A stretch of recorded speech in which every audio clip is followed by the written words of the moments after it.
What's up, guys? Calcurs here, bringing you guys another Dragon Ball Super video. And today I wanted to go over my set 18 pan deck, the red starter deck that's coming out in set 18, and I kind of put a twist on it that has definitely been done before, but I think is something that I haven't seen anyone really exploring, at least a lot, been exploring this type of pan build, at least for the new set. And I think it's definitely something that people should be doing. So make sure you guys like and subscribe. Let me know what you guys think down below. And we'll get right here into what the leader does.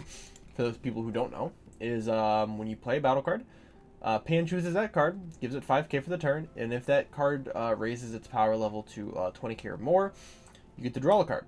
Then if you have 4 life or less, or 3 or more Z energy, you may restand 1, draw 1, and take life down to 6.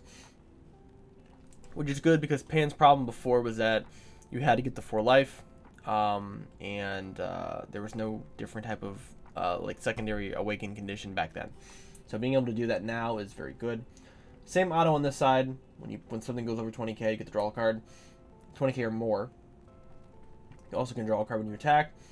And then activate main, choose up to 1 red Z battle card with energy cost of 2, and it gets 5k for the turn. So that's pretty cool. Alright, so we'll start with the battle cards here. Grade 8 Son Goku, the Oppressor, the Aggressor. 15k unique. Your opponent has 2 more energy. After you combo this card, you get to play it from your drop. Very cool. So if this is the first card you play on that turn, it's a free 5k. You play it, it goes up to 20k. You get to draw a card for your leader. If your leader's Pan, when this card is placed under one of your Z battle cards, the Z battle card gets 5k and the following skill for the turn. Auto when this card attacks, choose one of your battle cards and negative by 25k for the turn. So this actually goes with one of your Z energy cards we'll go over later. But this card is definitely good to have as a 4 of, just because it's a free combo that can eventually play itself out. And then can also just draw you a card. So we like that. Next is Pan United Emotion.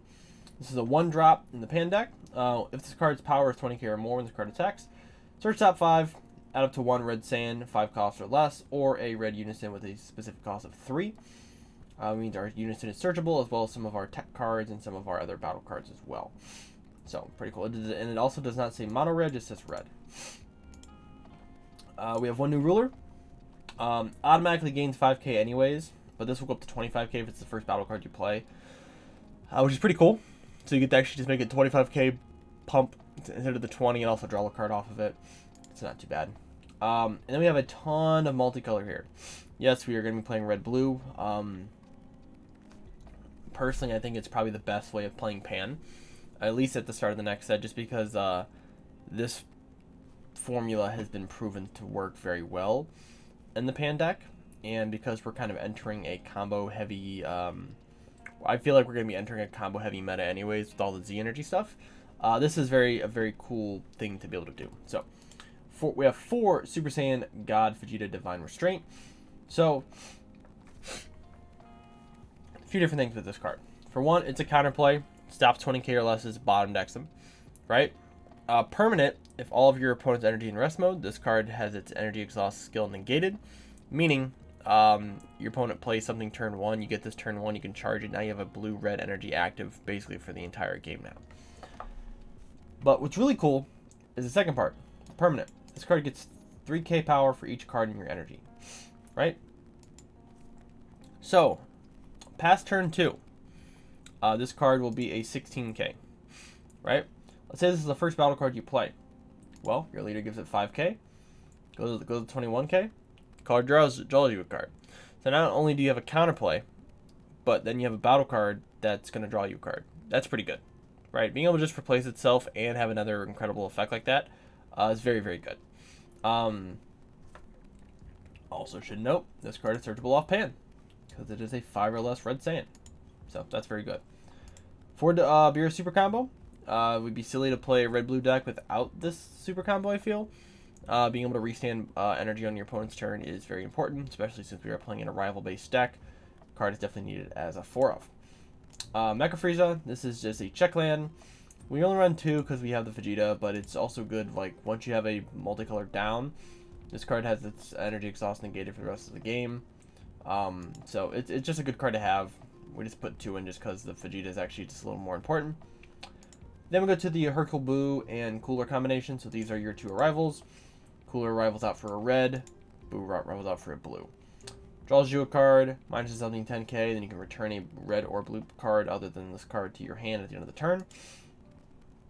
Meaning you can put back King Piccolo, you can put back Super Saiyan Blue, it's not Super Saiyan Blue, Super Saiyan God, Vegeta, Pan, Great Ape, any of the cards we've gone over, basically any other card in this entire deck, you can put back to your hand, right?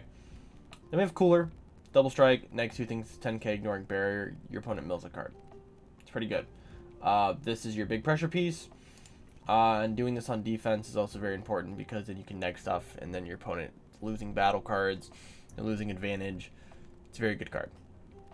Next one is the TP or the championship card, Cooler. 3 cost energy arrival. It's 25k triple strike. When it's played and attacks, your opponent mills 1, and you get to choose one of your opponent's battle cards and neg by 25. At the end of the turn, you may return this card to your hand. If you do, you switch up to one of your energy to active mode. So you actually get to restand an energy, which is very good. This card's very good. Probably just as a 1 of, maybe 2. Definitely is a beneficial card to run in a deck like this. We have Baby Unison. So we run this over the Gohan because it's still just an incredibly powerful Unison. It's also searchable off Pan because it is a 3 cost. But just being able to have removal for free that also draws you a card is just very important. I think this card is going to be just going to continue to be more and more important as we get closer to Nats. I can see this card being a big reason why a lot of decks end up topping Nats, just because this card does so much. Hopefully there's no limitation or banning of this card. I could see it. I just hope not, but it is a very, very powerful card, and definitely just a little bit better than the Gohan. Topo.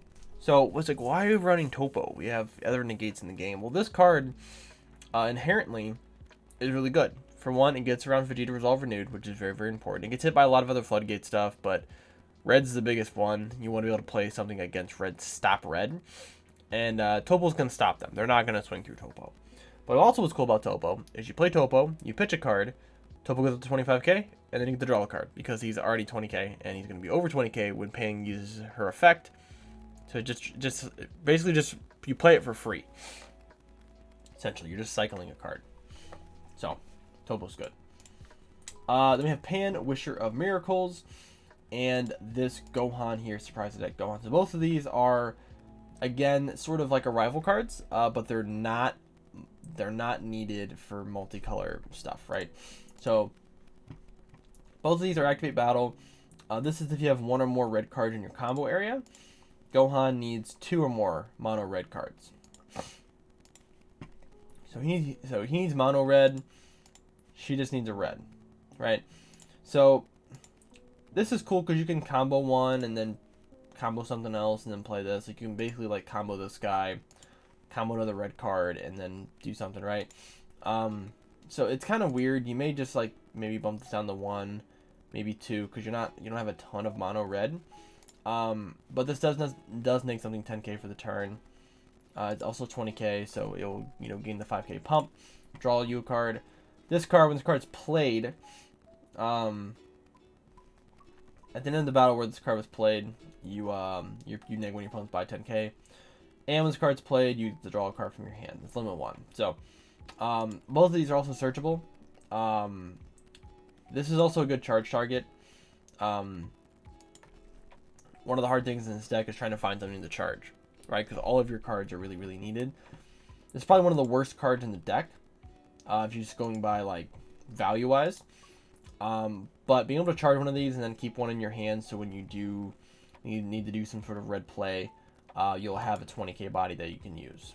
There's also ways where you can kind of, change up some stuff, maybe run a few less, extra cards and stuff, and run some more mono red cards. But really, realistically, you probably only play one of this guy a game. You'll end up playing more than one Pan, for sure.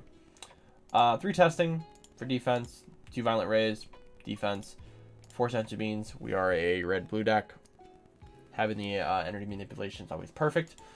Then we get to this card here. This is Super Saiyan Blue Vegeta Steadfast Ally. So this is a very cool card. came out, I actually think when, I want to say set 9. So this card's very old. This card's very, very old. So what this card does something very interesting. It's a 25k blocker.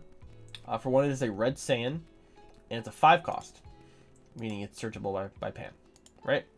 Second thing is when one of your red-blue multicolor cards is removed from your battle area by a skill, and this card's not already in play, get to play it for free. It's a 25k blocker. So why this card's cool is we have this card, and we have this guy, who removes themselves or another card from the field, right? So you can play cooler, so swing with it, do whatever. At the end of the turn, you take it back to your hand, you restand energy, you play this for free. It's pretty good, right? Let's say they pop one of your guys, right? Well, then you get to play this from your hand. So it's essentially just an extra. It's a little bit of extra defense. 25k body is nothing to sneeze at. It's a very big body. It's searchable. If it's the first thing you played for some reason, you have the ability of, drawing off of it. There's also the combo attack cooler, the blue one, where you can bounce like a cooler back and stuff, and then you can play this off of it, and then have 2 battle cards. So there's some extra tricks you can do with it, but this is something that I think a lot of blue-red decks just never really explored. And in this deck, because it's searchable as well, I think it's something worth kind of looking at, because it is a really, really cool idea. And certain matchups can be bad, certain matchups can be really good. Against something like Cell, the blue Cell. If they play the 9-drop Cell, wipe your board, you play this, now you have a blocker, and then you can do a bunch of stuff. Like there's just cool things you can do like that. So, and then obviously the Vegeta Secret Rare. We don't run the Vegeta Secret Rare because we're not running a lot of mono red. We would have to wait a long time to be able to play that card in this deck. So we would much rather just play Vegeta. It's just the better card for this particular type of deck since it's not mono red. And then the 2 Z cards right now we're running 3 Defender of Life. This is the card where you can activate main, put a aggressor under this card, and then it gains 5k in dual attack. And then remember, also gains the ability off of the aggressor where it gains 5k, and then negs something by 25k when it swings. Already has deflect and double strike. When you play it, gains barrier. And then if you point with 4 more life, you get to deal 1 damage. It's a very powerful card for 2 energy. It's an incredibly powerful card. This is a lot of red players it's like a dream card for a lot of red players. This card just does a lot. Then we get to this guy, who's I think even better. When this card attacks, you use 1 mono red card with 5k combo power from the drop. The skill's negated. Then choose up 20 opponent's battle cards or unison to negative by 15k for the turn. So why this card's good? It's not once per turn, so you swing, combo, go up to 20, and then you get the negative battle card or unison by 15k. This card is just gonna melt unisons, right? Also, these count as battle cards, so you can also play these cards out and just draw a card. Just because these are both deflect, they're gonna hit the board. They're both gonna be over 20k, so they're just gonna draw you a card. This would make this card a 25k, which is very powerful, right? Activate main if it's if you have 4 more Z energies, switch this card to active mode, and it gets double strike and barrier. So again, just a very powerful finisher as well. Something that a lot of decks are not going to be able to deal with, I think, at least at the start of this block. But that's a deck. It's if you've played the cooler stuff before, you probably know how this deck operates. It's a very fun deck. I hope people give it a try. Hope we start seeing some red and blue coming back, and especially with the pan leader. I think it's just it's a match made in heaven, so to speak. So thank you guys again for watching. Make sure you guys like and subscribe, and I will see you guys in the next video.